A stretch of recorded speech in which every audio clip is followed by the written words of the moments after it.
राम राम दोस्तों, जय श्री राम, जय सीताराम, जय जय हनुमान, जय बागेश्वर धाम सरकार। दोस्तों, स्वागत है। मित्रों, बागेश्वर धाम बालाजी की कृपा आप पर बनी रहे। मित्रों, एक बार अपनी सच्ची श्रद्धा के साथ जय सीताराम कमेंट बॉक्स में जरूर लिखें। मित्रों, आज का वीडियो बहुत ही ज्यादा खास है। आज के इस वीडियो में आप जानेंगे कि सबसे ज्यादा बुद्धिमान बच्चा कौन से महीने में पैदा होता है। और मित्रों, यदि यह बात आज आप समझ गए तो आपका जीवन सफल हो सकता है, आपके बच्चों का भविष्य सफल हो सकता है।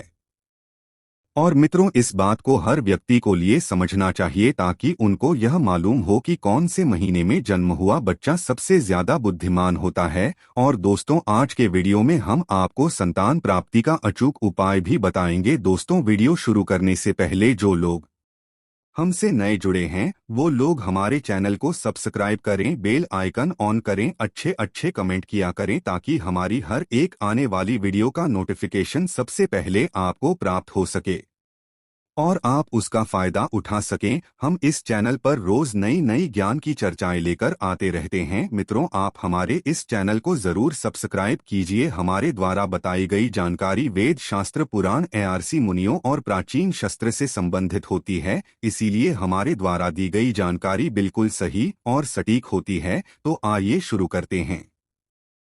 मित्रों, आज की प्यारी सी वीडियो को दोस्तों, क्या आप जानते हैं कि सबसे ज्यादा बुद्धिमान बच्चा किस महीने में पैदा होता है? यदि ज्योतिष शास्त्र की माने तो जन्म का समय व्यक्ति के बारे में बहुत कुछ बताता है और जन्म कुंडली में जन्म की तारीख उस समय से ही बनाया जाता है। और मित्रों, जो शास्त्र में इस कुंडली को देखकर ही व्यक्ति के अच्छे बुरे कर्म, उसका भूत भविष्य, उसकी मृत्यु के बारे में भी जानने की विधियां बताई गई है। दोस्तों, इसलिए यह बताना ज्योतिष शास्त्र के अनुसार बहुत ही आम बात है कि कौन से महीने में जन्मे बच्चे सबसे ज्यादा बुद्धिमान होते हैं। इस बात को तो आप अच्छी तरीके से जानते होंगे कि हमें अपने काम के अनुसार ही फल प्राप्त होता है। यदि कोई व्यक्ति भी अच्छे कर्म करता है तो उसे अच्छे फल प्राप्त होते हैं, अगर वहीं पर कोई बुरा काम करता है तो उसे बुरा फल मिलता है। और प्रिय दर्शकों, साथ ही अच्छे और बुरे कर्म हमारे पिछले जन्मों से भी आते हैं। अक्सर आपने ऐसा देखा होगा कि कोई बच्चा बहुत ही बड़े अमीर घर में जन्म लेता है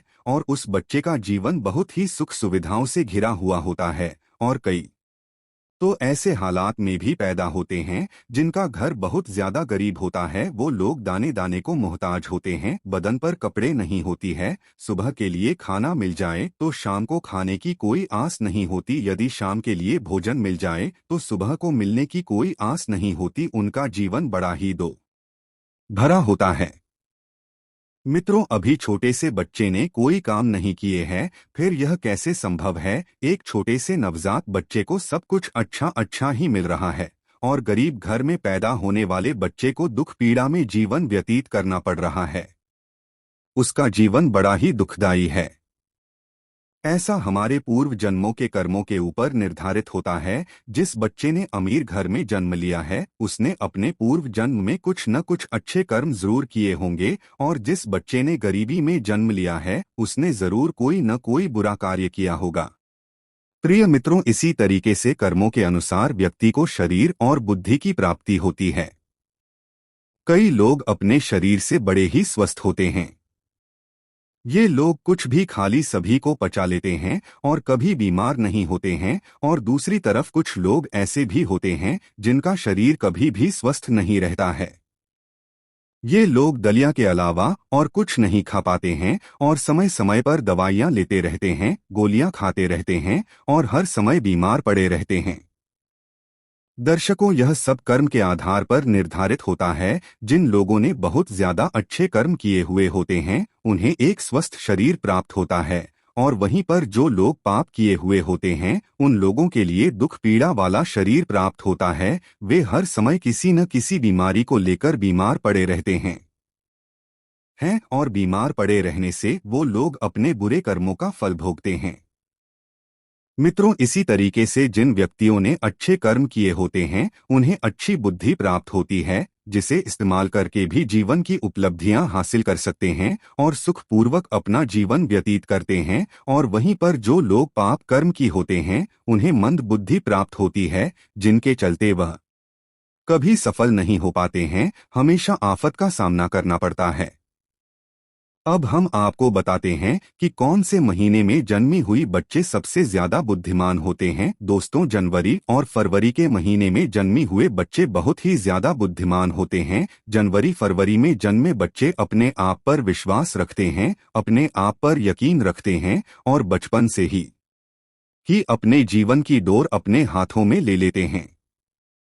यह अपनी जिंदगी के स्वयं के मालिक होते हैं और अपने जीवन में नई नई बुलंदियों को हासिल करते रहते हैं। ऐसे बच्चों के माता पिता बड़े ही भाग्यशाली होते हैं, क्योंकि ऐसे बच्चे अपने माता पिता का नाम रोशन करते रहते हैं।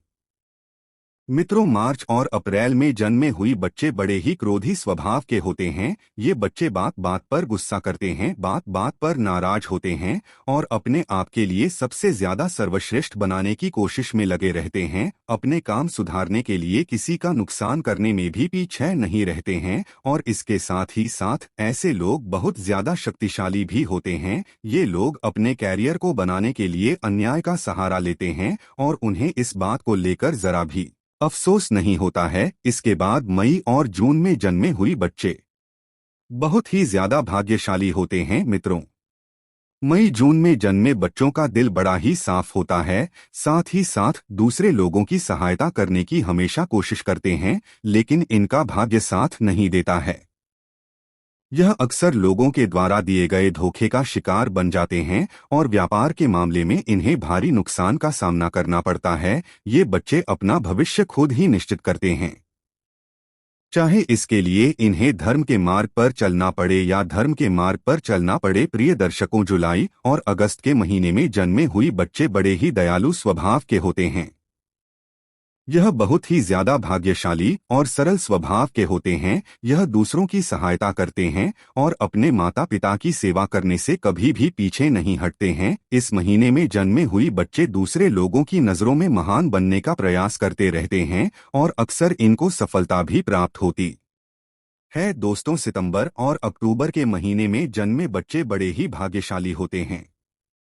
ईश्वर पर भरोसा रखने वाले होते हैं, ईश्वर की भक्ति पर बड़े ही विश्वास रखते हैं और ईश्वर की भक्ति करने में बहुत ज्यादा समय लगाते हैं और अपना भाग्य बनाने के लिए कभी किसी प्रकार का कोई छल कपट का सहारा नहीं लेते हैं। यह हमेशा धर्म के कार्य पर चलते हैं और अपने परिवार को सक्षम बनाने में हमेशा सफल रहे करते हैं। इन लोगों के जीवन में बहुत सारी कठिनाइयां आती है और अपने परिवार का ख्याल रखने में सक्षम होते हैं। इन लोगों के जीवन में बहुत सारी कठिनाइयां आती रहती है, लेकिन ईश्वर की कृपा लोगों पर हमेशा ही बनी रहती है। ये लोग बहुत ज्यादा बुद्धिमान होते हैं।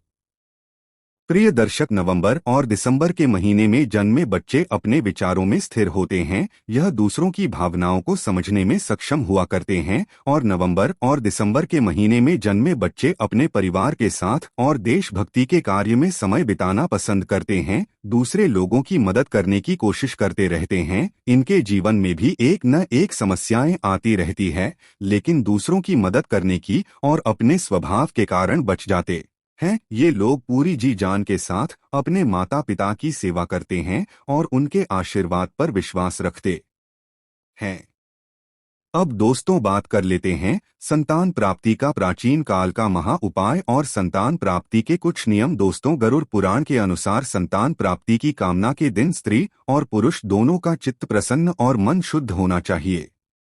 दोस्तों, क्योंकि स्त्री और पुरुष का चित्त जैसा रहेगा वैसा ही चित्त संतान में भी होगा। और मित्रों, गरुड़ पुराण में भगवान विष्णु कहते हैं कि उत्तम संतान की प्राप्ति के लिए महिला के माहवारी के दिनों में उसके संपर्क में नहीं रहना है। इस बात का आप विशेष करके ध्यान रखें और माहवारी के 5वें दिन महिला को स्नान कर शुद्ध होना जरूरी होता है। इसके बाद ही पुरुष महिला के साथ एक कमरे में निवास कर सकते हैं। हालांकि दोस्तों, संतान प्राप्ति के लिए भी यह समय अनुकूल नहीं होता है।